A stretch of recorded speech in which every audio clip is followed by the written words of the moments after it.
Welcome to She Who Rises Up. I'm your host, Lara, and my intention is to uplift, elevate, and empower you through conscious conversations that will support your growth, healing, and evolution. My mission is to empower women and support the rise of the feminine in the corporate world.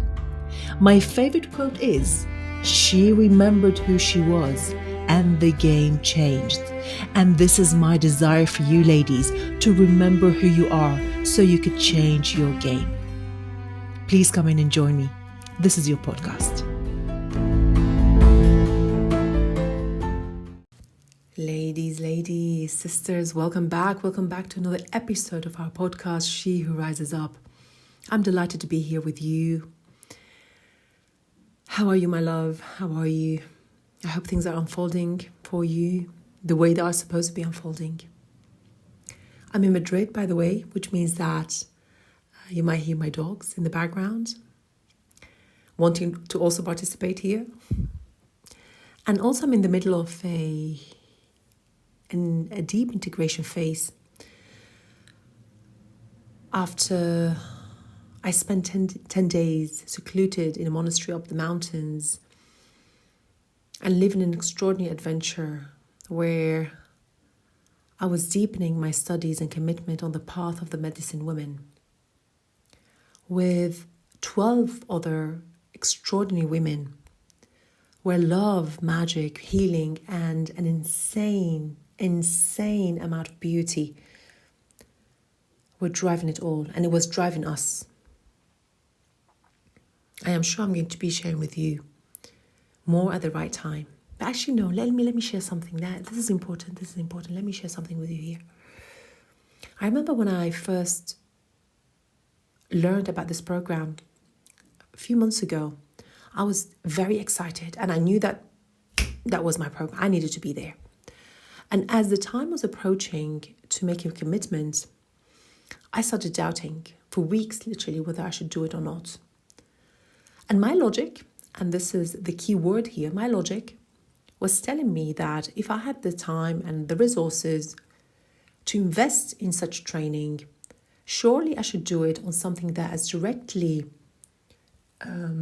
related to my path, to my craft, to my work. Now, obviously, I didn't know back then that this was also my craft, my path, and my work. And luckily, I trusted the mystery of life, the one that unfolds when we stop rationalizing.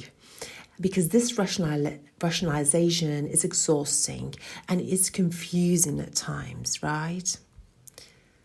And when I allowed the mystery to lead the way, it paid off big, and it's paying, and it will be paying big times. And I can't wait to see how this knowledge and wisdom that I have acquired is going to also help me to support you on your path of unfoldment. So, shall we focus on today's episode? Today is going to be different to the way that we have been doing it so far. It's going to be divided into 2 sections, and also it's going to be longer than usual. The first part will follow the traditional way that we have been doing it, where I will be sharing briefly my recent plant medicine experience. And the second part is going to be an interview with a beautiful woman who will be sharing her experience being in a cult.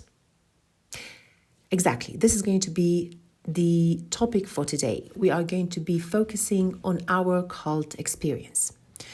Now, let me share with you the story and how this idea came about. What's the background to it all? It was a few weeks ago when I was looking for a place where I could do specific plant medicine ceremony, because the people I sit with to do ayahuasca doesn't do it. And I found what seemed to be the right people at the time, and things were unfolding very easily, very smoothly as well. Things were seemed to be aligned, and I decided to join them. And soon after I made the commitment and the payment, something stood out for me. I questioned. I was like, "Oh, this is odd, right?"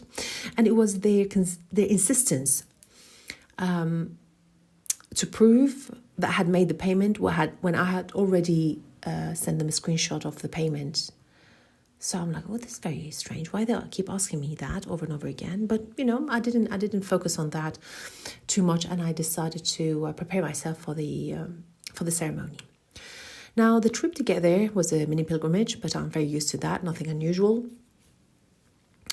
And when I got there, I started to notice certain things that when were added, I'm like, is this a cult? Is this a cult? Now, the location of the place was one of them. For example, it was remote. It was out of nowhere, secluded. It had an international presence. And we're talking about the over the top friendliness of the people there. It had different business names. People living in community, disconnected from their families and working for the organization. And another type of details as well. Now, this alone made me feel uncomfortable. And I was tempted to leave because I was starting to feel unsafe. And safety, when it comes to being in spaces of altered states of consciousness, is incredibly, incredibly, incredibly important. I would say it's one of the key factors to sit with someone. Anyways, I spoke to my sister and I realized my trigger and decided to stay, even though I was not 100%, but I was more comfortable than before. And I thought to myself, do you know what? Maybe I was wrong about them, or maybe I was projecting a past experience onto them unfairly, right? Then two details took place that made it then very obvious that these people were a cult. The first one is that as part of the ceremony, we they made us watch a video from the founder with a profound and inspiring message. And of course, this person was very charming and it was very charismatic, as one would expect. And the second thing, it was a comment made by one of the facilitators where it was said something along the lines of, your real family is your spiritual family, the one that you choose and not the one that you are born into. I was also shocked, I have to say, by the way the medicine was served in a very informal way and in a non-ceremonial, which, for me, it felt as if the medicine was being disrespected and used for financial gain and as a hook as well. And that was it for me. I didn't need any more confirmation, even though when I got back home, I researched them and I found, quite interesting things online. Now, here's something about cults that I would like to share with you. These organizations won't present themselves as such. Even when you are part of a cult, you won't admit to it. You don't even know it many times. It's not until you decide or when you have left that you realize you were part of a cult. By the way, I'm not going to mention the name of the organization, but if anyone is intrigued or wants to know, please drop me a note and I'm happy to share their names with you. Now let's go back to the experience, because also we need to be fair here. I need to be fair that even though I was not fully relaxed, my trip was beautiful. It was profound, and I got many answers. And even in an altered state, I was pretty aware and did what felt right for me and not what I was asked to do, as there were different dynamics and different group exercises that we were meant to participate in. And also was my background as a master NLP practitioner, neuro-linguistic programming practitioner, where, we learn how the brain works. We know how suggestible the brain is in certain contexts and how easy it is to manipulate it. Plus, I was in a cult. I was in a cult when I was 19, 20, which I lasted for a few months. And I remember that upon leaving, I studied extensively and intensely cult culture. So when it comes to this organization, even though I doubted myself at the beginning, I was able to see the signs of attraction and grooming. I did share, by the way, my experience with several people. Some found it helpful. Some, even though they were suspicious of the organization, they still decide to participate in future ceremonies with them, which is fine, as long as I'm conscious about it. Some people were debating whether there is nothing wrong with these people, and these people were also right. There is nothing wrong with them now. At the beginning, there's nothing wrong with them. At the beginning.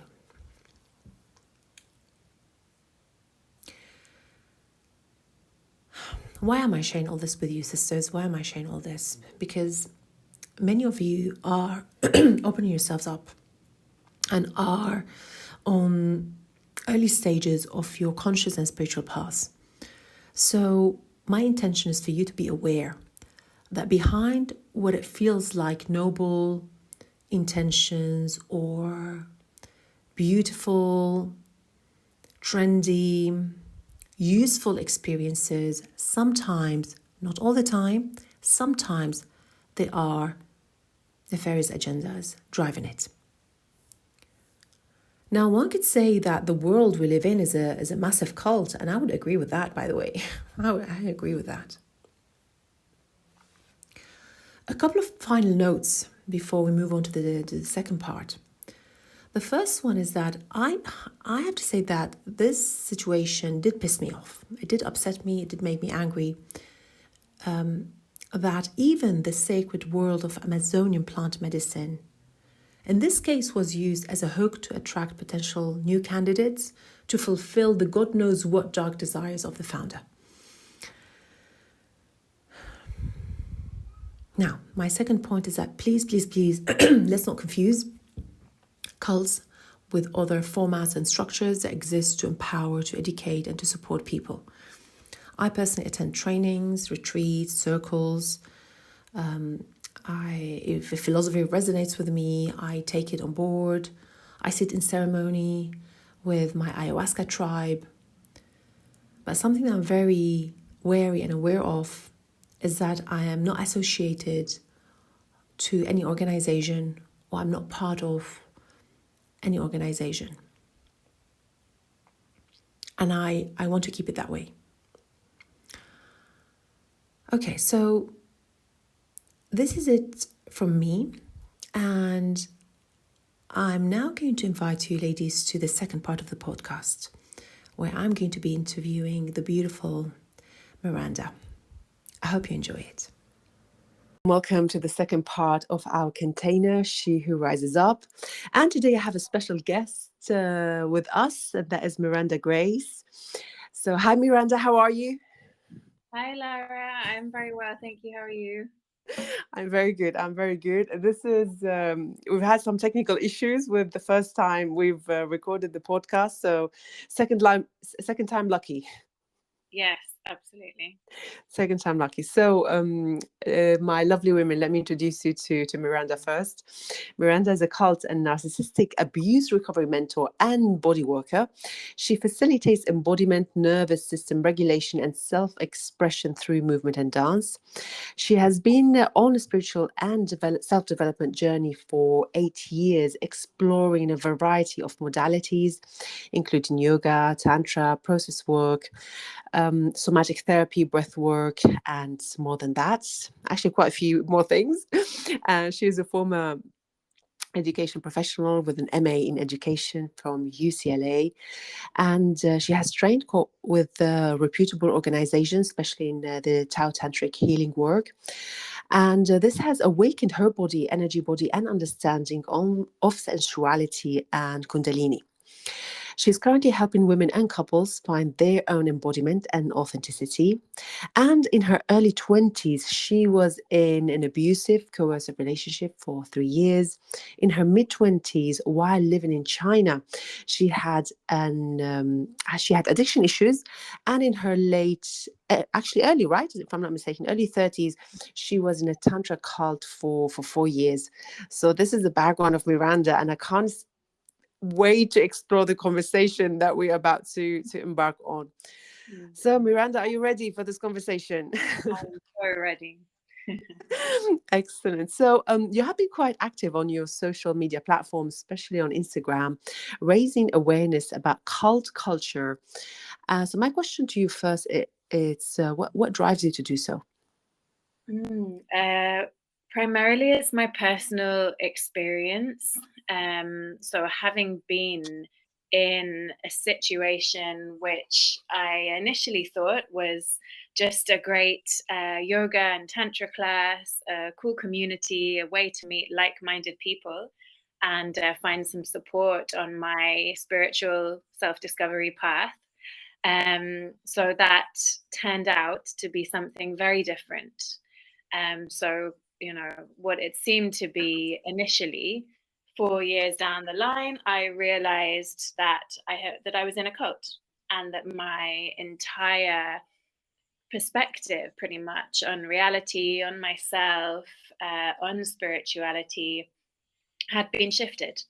And looking back on this experience now, I feel that these issues around, a bit less so now, around coercive control, especially since it's been criminalized within relationships in the UK, for example, and moving towards being criminalized within group dynamics in the UK.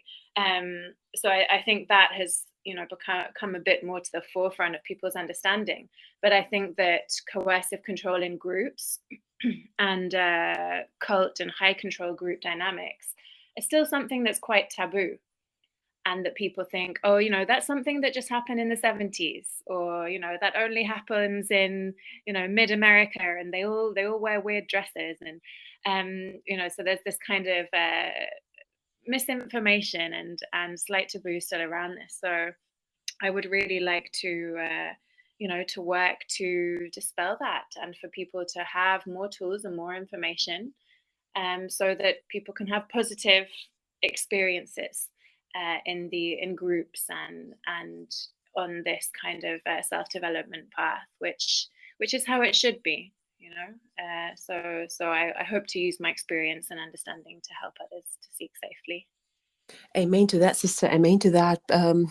Why do you think it's taboo to do so, or to talk about these things? I think it's complex. I think it's partly the fact that, although many of these groups are not necessarily religious, so we have the religious and spiritual coercive group or cult dynamics, but we also have political cults, we have self-help cults, therapeutic cults, online cults. So I think that perhaps the origin of people's understanding of cults or coercive groups is something spiritual and religious, and something that therefore is separate from the state. This idea that we live in a secular society, and that religion and spirituality is kind of not a mainstream thing. Interestingly, it's becoming much more so, even in our language, and many of these concepts, which are now kind of quite commonly discussed, are quite spiritual concepts. But I think people still think of it as something separate. So it's this assumption that that's never going to happen to you, and that it's something kind of religious and a bit odd, that just kind of stays off to one side of life, and of our understanding. It's something a bit weird, a bit wacky. But it doesn't always have to be. Some of these cult dynamics and cultic groups are very everyday. It's not always, kind of making a big splash. They can seem quite innocuous, and it's one of the reasons why they get away with what they do.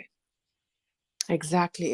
And this is precisely why we are recording this podcast. I have been also in a cult in my early 20s, when I was at university, and you don't know you're getting yourself in a cult, right?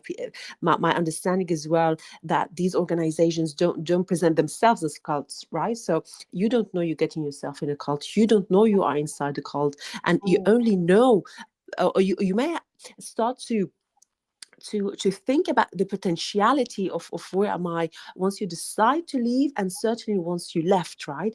And also, my understanding is that these cults know exactly as well, well, I don't know if they know exactly, but they do have a target as well to of certain people and certain profiles as well, right? So people as well with potential to join the cult. So what are your thoughts about that? Yeah, I mean, there's a great saying by Mark Vicente, who was in the Nexium cult, and who also made the film What the Bleep Do We Know? He said, people don't join a cult, they join a good thing. So, what you are initially seeking for in the group, and often what you initially get, is good. And this is not to say that everything that happens to you in these kind of situations is bad. Just like in a coercive relationship, not everything in the relationship is going to be bad. There will be good things too. There will be love, there will be learning, there will be connection, intimacy. So people get that in the beginning of their involvement often. And yes, this process of kind of realization or waking up to the reality of what's happening can is usually gradual, um, partly because it's difficult to admit to yourself that what you've believed in, what you've told your friends and family about, what you've practiced, what you've preached, what you've kind of been involved in with usually quite a high level of commitment for the past however many years is perhaps not what you thought it was. To admit that, first of all, to yourself, and secondly, to other people, is a big step. Even from MRI scanning and brain studying, there's a lot of information and research on the effects of cognitive dissonance in these kind of situations.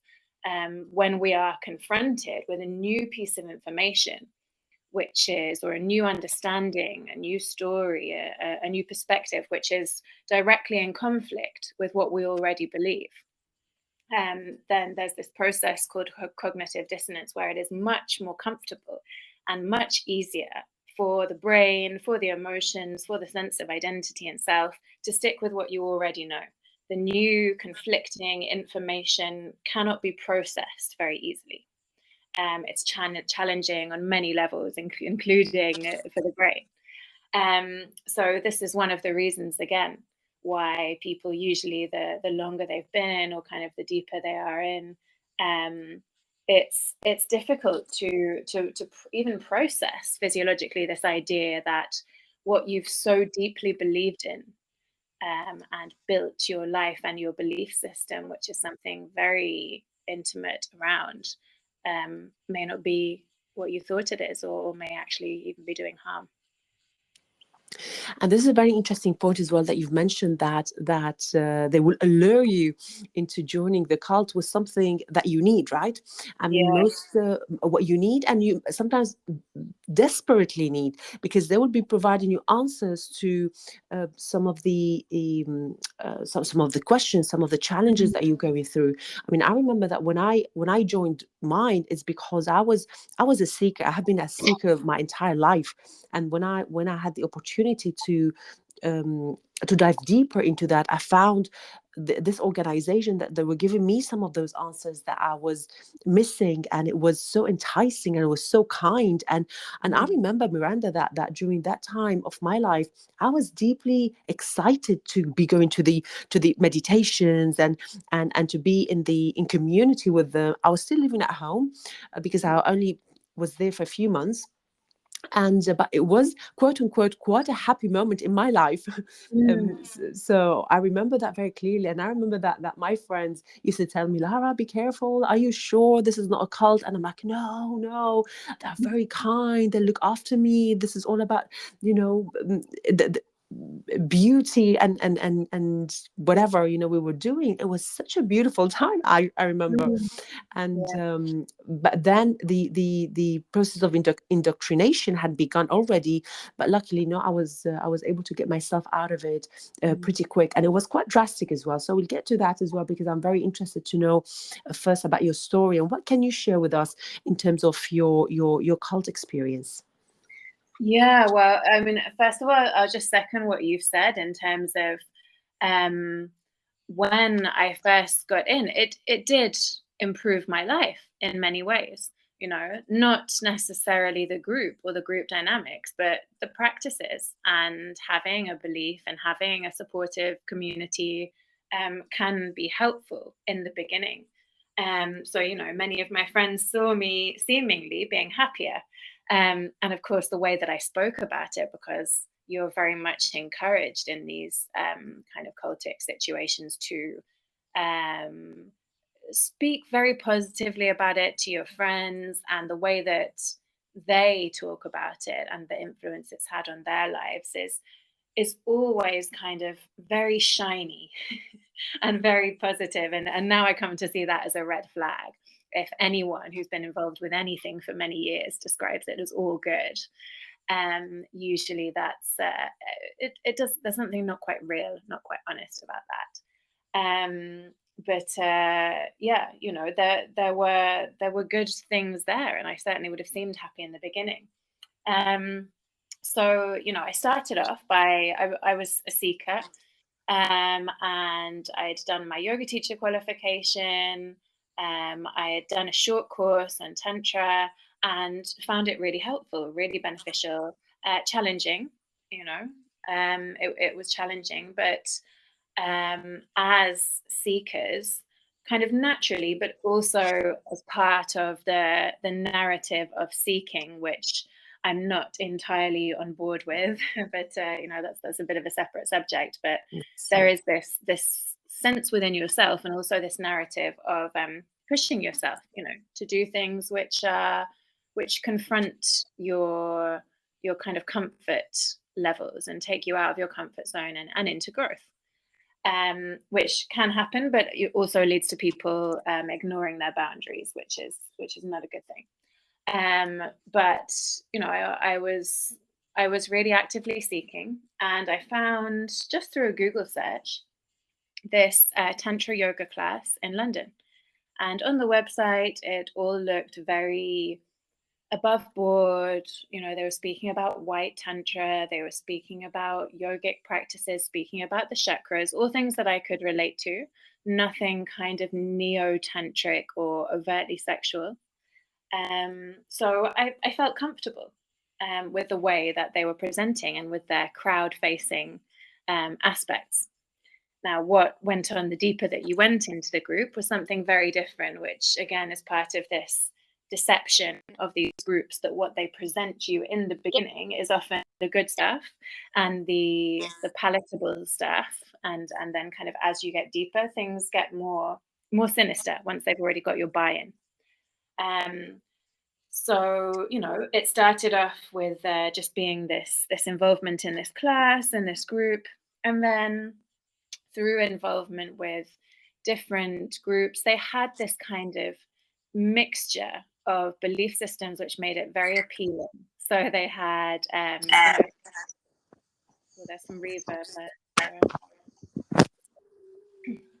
They had some neo-Christian practices. They had angels. They talked about aliens. They, you know, talked about past lives, but also a bit about Buddhism and Gnosticism. So, oh, there's a reverb again. Yes. Yeah, no, there's just some feedback, some reverb. Okay. I can hear. Yeah. So it had this very broad appeal. And as I got deeper into the group, they started to require us taking photos in bikinis, both men and women, in order to participate in certain holiday camps. Even here in the UK, they also have a holiday camp in Romania where the cult is originated. And they said, you know, you need to take this photo so that the spiritual guide of the school can read your aura. And I can remember thinking, well, you know, if he can really read auras, if he really has these powers, then surely he could do it regardless of what we're wearing. You know, how necessary is the bathing suit? But, you know, I saw that everyone else was doing it. It was completely normalized by the teachers and the senior people, and also part of this narrative within Tantra and within spirituality, perhaps more generally, of letting go of kind of certain societal conditions and inhibitions. So that was also a factor in me pushing myself over the line with that. And I saw that people who questioned that, similar to people who questioned anything, whether it was the teachings, whether it was the practices, whether it was the photos of semi-naked ladies and the course notes, anyone who questioned anything was put down. You know, they were told, you just don't understand. You're not spiritual enough. once you get this initiation, once you harmonize that chakra, once you let go of your inhibitions in this area, then you'll get it. This is real spirituality. This is a real spiritual perspective. And they were quite subtly in the beginning, and later on less so, excluded from the group, kind of subtly pushed out. So yeah, and I didn't want that to happen. I wanted to be part of this group, and I wanted to believe, as a good seeker, innocent seeker back then, I wanted to believe in them and in what they were offering, and that they knew what they were talking about. Again, cults will often have this narrative that they really know what they're talking about, that they somehow have a superior knowledge which you can have access to. And they have answers for everything, as you kind of said before. Yeah. So yeah, these odd things started to happen, like the photos. Then I was invited to an advanced women's group, Shakti group. And I thought, hold on, I've only been studying here for 6 months. What's the criteria for advanced? But I went, and in that group, the content became more and more explicitly sexual. And sexualized, people talking about their experiences. We had to go to the group wearing lingerie. So things kind of escalated. And then I was invited to go for free to a holiday camp in Romania, where the cult originated. And there in the holiday camp, some really, things started to get really weird. The bikini photos now transitioned to naked photos and naked video, which was disturbing, but also what happens in these kind of thought reform cultic situations is that once you've already said yes to one thing, which is effectively overstepping your boundaries, you're much more likely to say yes to another thing, which is overstepping your boundaries more. So I'd already accepted on some level and participated in the idea of the aura reading with the bikini photos. And this was one step further. It was the aura reading naked. I'd already done the bikini. So I was like, well, if I've accepted that. And part of the coercion in that atmosphere was, well, if you don't comply, if you don't do this, if you're not open enough, spiritual enough, trusting enough, surrendered enough, all of these wonderful spiritual concepts used effectively to gaslight you. If you're not all of those things, then you have to leave. And, I was in a position where they had offered to pay for the camp. They were paying for my accommodation. What would I do? So things in this environment, it was very clearly, looking back on it now, a grooming environment. So they started to speak more about this spiritual guide. We had to do meditations with him. Certain women were selected to sleep in the room that he formerly stayed in. And we had to watch a series of pornographic content and testimonies, quote unquote, of other women who had had an initiation, quote unquote, with him. Now, they weren't explicit about what kind of initiation this was, but the women were naked in the testimonies. And, the sexual tone of the overall, the way the camp was, it did make me wonder, what happens in these initiations, and why do I have to do that in order to progress, apparently spiritually and within this organization? So yeah, after that, I came back to the UK for a while. I started to volunteer more for them. Again, they were promoting volunteering very cleverly. They called it karma yoga and promoted it as this way of burning karma. And progressing spiritually. If you volunteer for the organization, if you volunteer for anyone else, you can forget it. So I volunteered for them, and then eventually I was invited, and they made it like this very special selection, which again is a common cult and kind of coercive group tactic. Oh, it's a type of love bombing, which they do very much in the beginning, and now it was this other type of love bombing. Which was oh, you've been selected. The spiritual guide wants to meet you in person. This is a very great opportunity. Which, I wanted to believe them. And I also knew that if I said no, there had been kind of threat.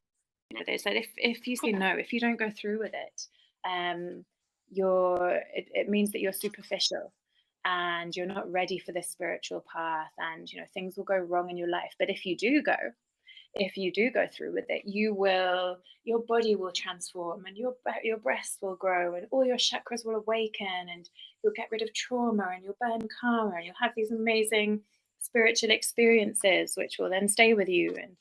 And there were huge promises if you complied with what they wanted you to do. Yes. So I went through with it. I went to this location where this guru is in hiding. I went through with this very coercive initiation, and it was awful. Now looking back on it, the way that women were treated, the way that this level of coercion, the way that they were also expected to kind of watch each other and rat on each other, the way that they were used also against each other. Often, instead of carrying out a punishment, he was quite big on punishments, and he would justify them as, oh, this is what the spiritual master does. It's like a Zen Buddhist story. They give you a smack to wake you up. So he would justify all of this abuse basically through saying that that's what people needed to evolve spiritually, and we just didn't understand. And sometimes he would get the women to do that to each other instead of doing it himself. So there's this sense of trauma bonding, but also increasing isolation. Wow. Wow. Do you know, wow. So many questions are coming to mind right now. What do you know right now what two things are coming to mind? The first question is coming to mind is like, how did you realize that there's something here I need to leave? And how is life afterwards? Because I would like to know as well, not obviously for us for this conversation, but for all the women that will be listening, women or whoever's going to be listening to this podcast, is also how to look after themselves once they leave the cult. And also, I'm very interested to understand and know what are some of the red flags or signs that people, because there are quite specific ones as well, right? Once you've been there once, like for example, recently I've been in a plant medicine ceremony where it was very obvious to me, thanks to my previous cult experience, that it was a cult who was organizing it. So I was able to see the signs very quickly, which obviously, I didn't go back. A few questions there. What made you leave, and how was life afterwards, and what can people do to look after themselves after they leave? And then we'll look at the signs later. Okay. So leaving was a gradual process. Again, kind of statistically, that the average cult involvement is 7 years, and the average time that people take to kind of, between their initial questioning and their leaving is 2 years, I think about 2 years. So for me, it was about 6 months that I really started the questioning process. Before that, I was distancing myself in some ways, and I was seeing I'd already overlooked the red flags at that stage, but I was seeing some big discrepancies in terms of the way that the teachers and the senior members behaved versus what they preached, and that they just weren't in alignment. They weren't living in alignment with the teachings, and they didn't really seem happy. So I was starting to question that. But then what happened was I moved. Physical distance helped. The pandemic also helped. It was during the pandemic. So having that physical distance and perhaps less frequency of meetings, things kind of being less intense in terms of cult activity, and activities within the group definitely helped. And I think many people left cults during that period, because it gave people, and me also a chance to rest, which is one of the things that cults don't let you do. They keep you, once you're deep in, they keep you working for them. They keep you busy. Hours of spiritual practice. You need to do this for the organization. You need to focus on that. You don't have time to stop and actually feel very often. So I started to have that. And I started to gradually do activities that were outside of the cult. Again, a red flag is if an organization or a teacher is claiming to have all the answers. If they say, you don't really need to do any other practice. Oh, you're doing that kind of meditation or yoga. Oh, well, that's a waste of time. Don't bother with that. That's spiritually, it's not going to do it for you. So I was, for a couple of years, I'd done no spiritual activities and very few free time activities outside of the organization. And I began to do that. And I realized that how extreme the practices and perspectives of the organization were. And I started to realize as well that I could have wonderful experiences outside, wonderful spiritual experiences outside of the group, which they told me that I couldn't. They were like, this is the place. This is the ultimate. If you want to progress, if you want to heal, if you want to awaken, this is the place. And I realized that, this absolutism, absolute authoritarianism wasn't. It didn't need to be. There was something deceptive about it. And I was also in a relationship with someone at the time who was a massive help to me, because he started to challenge some of my beliefs and perspectives. And no one had really done that. I think, well, when I got out, my parents, family members, close friends had all told me that they were worried about me. As my involvement had gotten deeper, they were worried that I'd changed. They were concerned. Our relationship had changed, but they didn't challenge me about it. And this is the general advice. People usually get out of cults because of themselves, because they are ready, because they wake up. Usually having an outsider, as you see it, because cults are very insular. So having someone who doesn't get it, an outsider questioning, usually just pushes you further in, especially if it's friends or family. But, and that's what happened initially here, actually, is I would push back, when he said, what if it's actually the leader who's evil and wrong and not everyone else? What do you think? You could have been brainwashed? What if this is a cult? This is a cult. So initially I pushed back on these questions that he asked me, and because I found it very confronting, and it made me really angry. And now, of course, again, I see my own anger looking back as a red flag to the fact that I was brainwashed and in a cult. But at the time, I was, I deflected with the cult's perspective of, well, you just don't get it. You're not spiritual enough. You need to join a men's group. You need to do more yoga. But it was working, on a deep level. It was ticking away, and it did make me again start to question the validity of the organization. But I wasn't ready, certainly for the first 4 or 5 months of that process. I wasn't ready to admit it was a cult. And again, this word cult, a lot of people find it challenging. For me, it helps to use it because I like to call a spade a spade.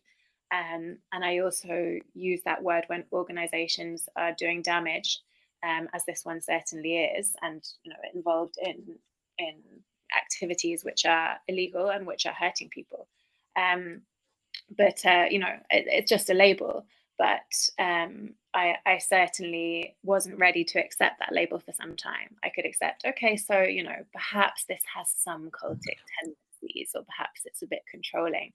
And then finally, on New Year's Eve of 2021, my relationship had just ended, in fact, and I was at home alone, and I decided to look on a website, which at the time had been down for a while, and it was back up, and it's mostly in Romanian, but also has some pages in English, with kind of commentary and sharing of stories from survivors and ex-members of this cult.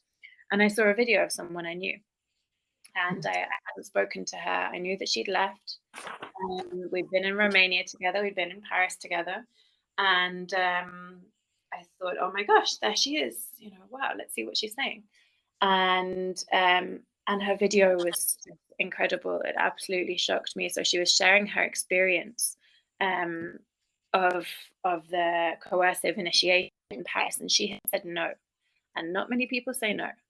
And the response that she received from this supposed enlightened master was shocking, just like a child who wasn't getting what they wanted, and very abusive and gaslighting. And I was struck. I knew and I'd seen him behaving really badly, but this just seemed so clear to me. It's like a veil was peeled off from in front of my eyes. And massive congratulations for that. Yes, my goodness. And then, I saw as well, so the organization had put up a page claiming that anyone who was speaking out against them was a liar, and threatening to sue anyone who spoke out against them. And I thought, hold on, I know this woman. I know that she's not a liar. I know that she's a brilliant woman, and I know that she's not a liar also because I went through the same things.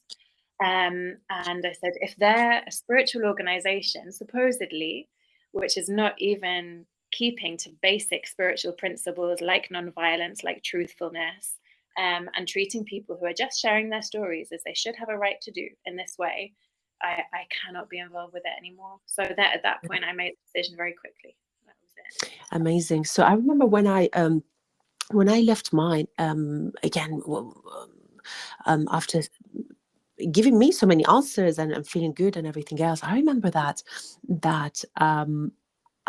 well, it was very funny the way that I found out, because thanks to my friends that were are you sure, are you sure?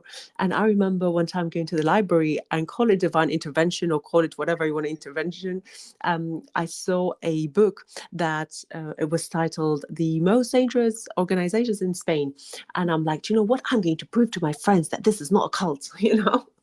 I mean, when I meant the most dangerous cult organizations in Spain, and I was so shocked when I saw mine listed in there, and at that moment of time, it was a very clear cut situation for me, and so where I'm going with this is that when I left, I literally cut everything out of my life, anything to do with spirituality, anything to do with consciousness.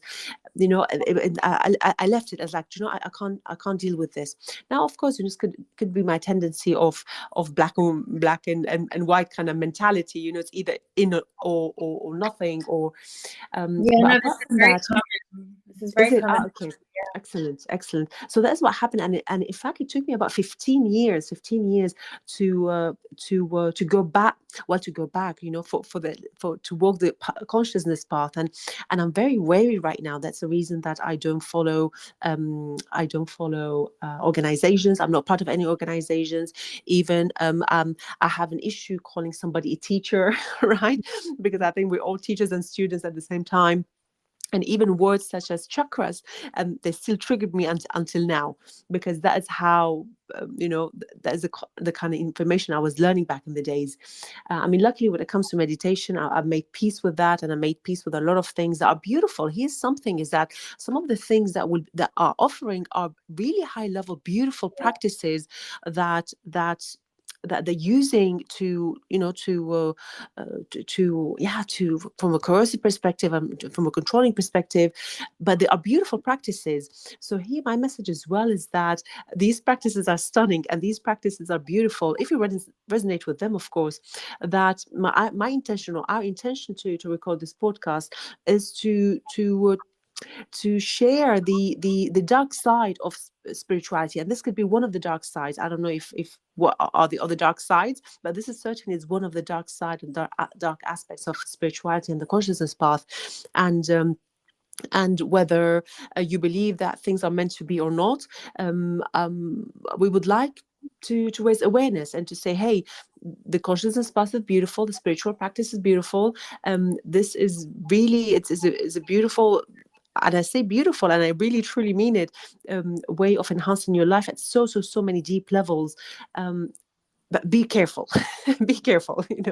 So as big sisters, I would like to say to my sisters, be careful, if you walk in this path. So what are some of the red signs or red flags that you would like to share with our beautiful audience? Yeah. So one of the big ones, and this can be quite hard from a personal perspective because it feels good. And like many of these practices, they feel good, especially in the beginning. So it can be hard to kind of extract yourself from that and your consciousness, your awareness, your sense of morals.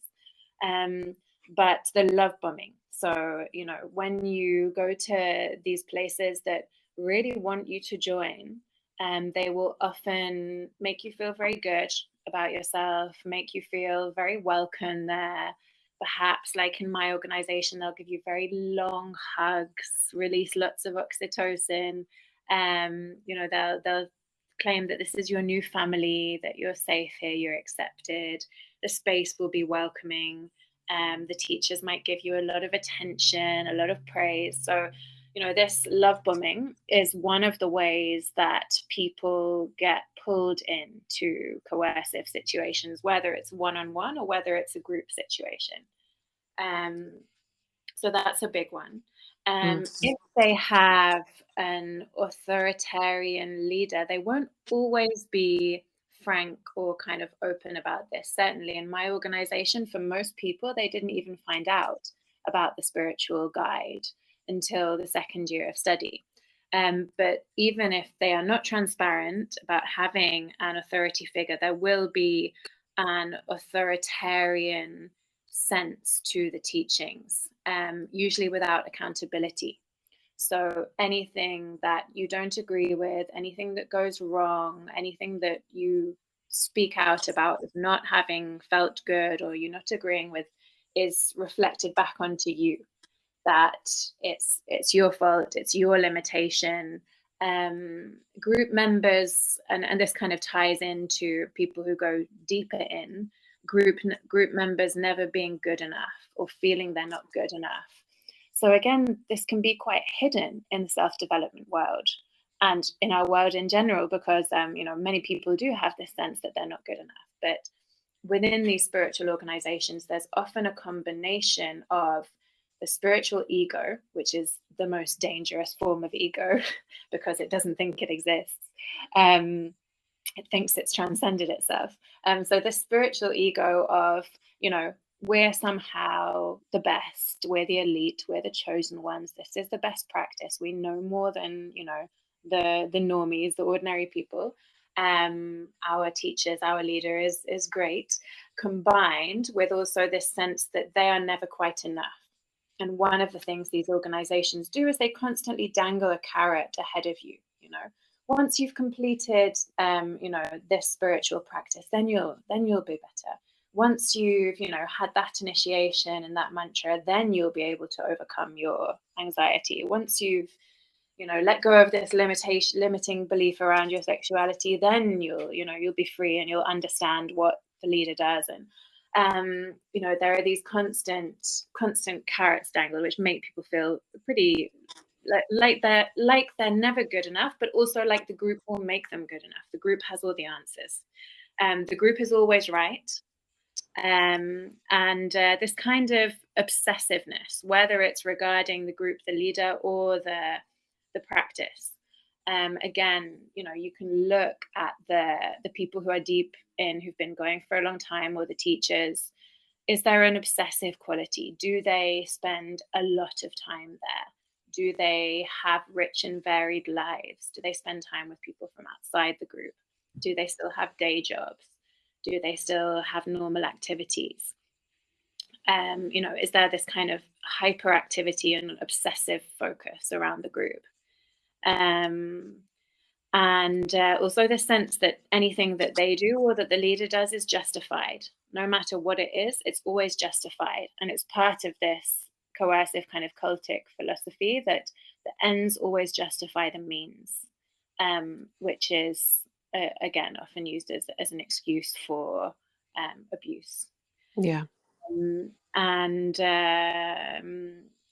also, this, what's the narrative around people who've left? So if you do some research in the group, if you find some articles, papers, podcasts. Be careful around anything, if it's a religious or spiritual group rather than political, etc. Be careful around anything that's coming from NRMs, or New Religious Movement academia, because they are often cult apologists. Interesting.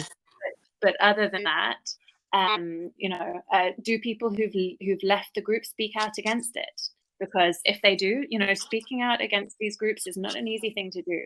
It's not an easy thing to admit that you were wrong, to admit that you did things which now may seem, to many people may seem really silly or stupid or, ridiculous, obscene, and to kind of put yourself in the firing line, and to risk, not just knowing that you were wrong and you were misled, but admitting it, and facing those challenges. It's a difficult thing to do. So people don't tend to do that. Well, most people don't do that when they leave these groups, understandably.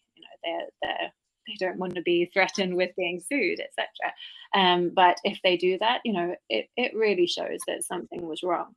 And often a group will have a narrative that there's no good reason to leave. Why would you leave? Oh, so someone left the course. Oh, again, it's their fault. They weren't spiritual enough. They got distracted. They're demonic. There's never a legitimate reason to leave. And people who've left the group at best have lost their way, and at worst are, terrible people.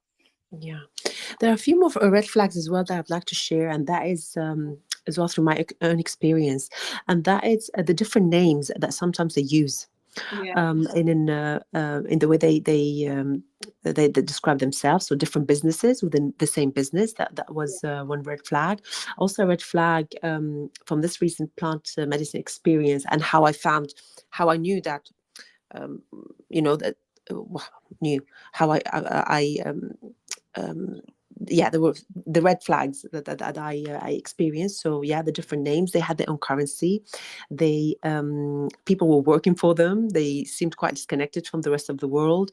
They lived in community as well, and there was this single leader focused organization where the moment that they said, "Oh, we have to before we start the ceremony, we need to watch a video of the founder," I'm like, "Oof, oof! Why do I even have to watch a video of the founder?" I mean, why?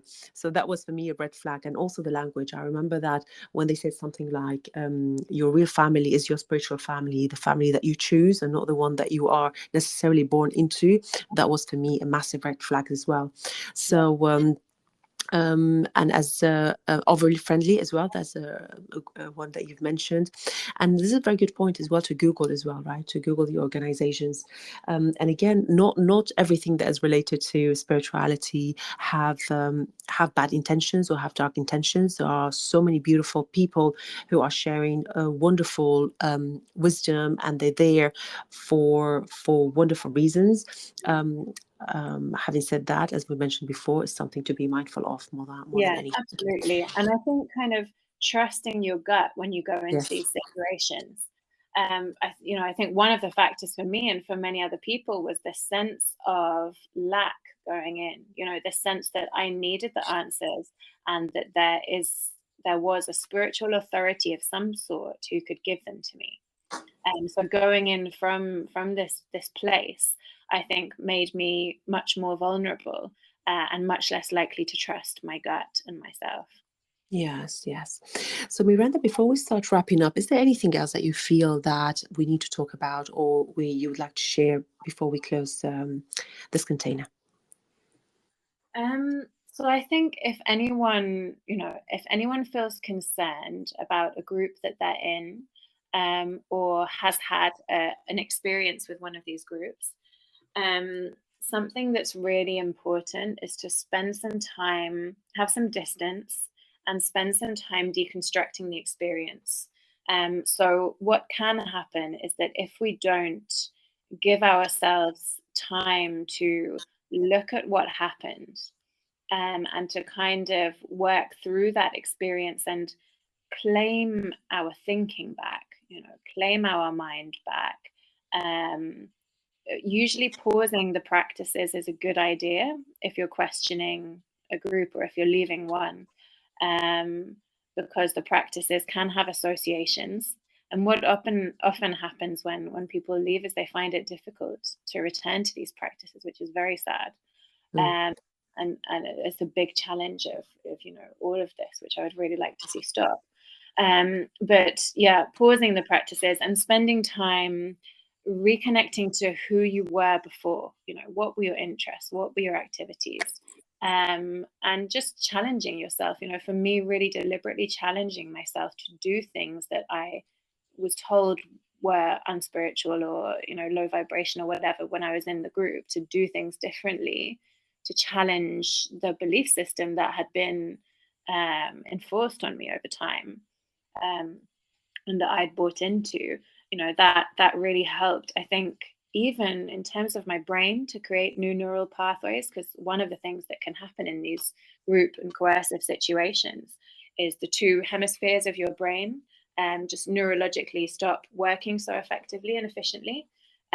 So the kind of deconstruction process happens on multiple levels, and it's creating these new pathways, which mean that we can think more critically, more logically, and connect more with kind of your real self, who you are behind and underneath this cult identity or this new identity that you built up and bought into, which is often at least partly a group identity. You'll find these people often have very similar identities, ways of thinking, talking, being, perspectives on the world. And are there any organizations or any resources that you are aware of to support anyone who needs help after exiting in a cult? Yeah, absolutely. So it's very good if you can get some kind of therapy with someone who is specialized in cult awareness. Unfortunately, there aren't many therapists with this speciality, but there's definitely there's a couple in the UK, and it really helps to be with someone who is at least trauma informed and at least has an awareness of these group dynamics, because when people don't understand them, they're kind of the way that they reflect things back to you cannot be very helpful. Many people don't understand how coercion and manipulation really work, and how your consent is taken away. So definitely, working with a therapist who has a cult awareness background or is trauma informed. Hope Valley is a very good organization. Also in the UK, there's the Cult Information Center, which has meetings, and there are a couple of other kind of cult awareness groups that have maybe monthly survivor meetings. I Got Out is a great resource on Instagram and on the web, somewhere you can share your story there anonymously. They have some great resources, and you can reach out. So I think just connecting with people who understand, who've been through the experience, is super, super helpful and kind of sobering, because coming out of this experience, similar to coming out of any type of gaslighting, you're questioning your own reality. So it really helps to have someone who understands the mechanisms of these groups and dynamics, reflect that back to you. Also, as much as possible, writing, sharing your story, especially if there was any kind of if you were sworn to secrecy, or there was any kind of shaming and silencing, which often there is, to kind of break that by sharing your story with someone who you trust, can really help to kind of demystify the organization and these kind of mystical science effects, which can stay with you for some time after. And yeah, just, connecting to yourself and to your own belief system. What do things mean for me now? Beautiful, beautiful. And of course, questioning. What a beautiful practice questioning is. I say question the shit out of everything alive. Everything needs to be questioned. Absolutely, yeah. Everything needs to be questioned. It's Only so from a much cult more. perspective, everything. Absolutely. So, I really think the questions are the key. I think when you find an answer, yeah, I'm not sure that that's the point of life. I think it's the Exactly. questioning, it's the process, the exploration. So, if someone tells you they have all the answers, Mm, they mm, definitely don't. It's the exactly. exploration of life. Beautiful. How can people reach out to you, Miranda? So, through my Instagram, and I have my website is also in my Instagram. It's gracefulawakenings.com. There's options to book a free intro call there with me if that would help anyone. Excellent. Miranda, thank you so much. Thank you so much. I'm deeply Thank grateful for you. your time, for your generosity in sharing your Grateful. experience, your wisdom, and the practical tips that hopefully they will be supporting. I know that it will be supporting some people. Yeah, thank you. Um, Great to have about this that. conversation. My absolute delight and pleasure. And ladies, I hope you enjoyed this powerful conversation. I shall be back very soon. Bye bye for now.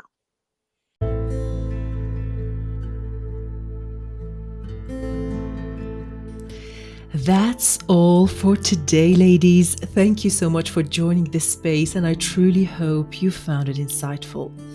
If you haven't yet, please do subscribe to the podcast and share it with your friends and the women in your lives so they could also benefit from it too. If you want to get in touch, you are very welcome to contact me through Instagram, LinkedIn, or send me an email to support@laracalaf.com. Speak to you very soon.